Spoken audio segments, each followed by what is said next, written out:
ఈ క్వశ్చన్ చూడండి, the energy stored in fossil fuel is. So fossil ఫ్యూయల్లో store అయిన ఎనర్జీ ఏంది?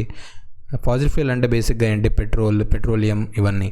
సో ఫాజిల్ ఫ్యూయల్స్లో కెమికల్ బాండ్స్లో ఎనర్జీ స్టోర్ అవుతుంది, కెమికల్ బాండ్స్. సో ఈ కెమికల్ బాండ్స్ నుంచి ఎనర్జీ రిలీజ్ అయ్యి, అంటే ఒక ఎగ్జాథర్మిక్ రియాక్షన్ అయితే మనకి ఎనర్జీ రిలీజ్ అవుతుంది. అట్లే న్యూక్లియర్ ఎనర్జీలో ఎనర్జీ ఎక్కడ స్టోర్ అవుతుంది? న్యూక్లియస్లో. ఆ న్యూక్లియస్ది ఇప్పుడు మనకి ఫిజన్ ప్రాసెస్ ఉంటుంది, nuclear fission, nuclear fusion. So అవన్నీ nuclear energy. Next solar energy అంటే, సోలార్ ఎనర్జీలో ఏమవుతుంది? బేసిక్గా సోలార్ ఎనర్జీలో ఫ్యూజన్ అవుతుంది, హైడ్రోజన్ ఫ్యూజ్ అయ్యి హీలియం ఫామ్ అవుతుంది. సోలార్ ఎనర్జీ బేసిక్గా రేడియేషన్ ఫామ్లో రిలీజ్ అవుతుంది, రేడియేషన్ ఫామ్లో. నెక్స్ట్ మెకానికల్ ఎనర్జీ అంటే మూవ్ అయ్యే వాటికి ఉండేది మెకానికల్ ఎనర్జీ.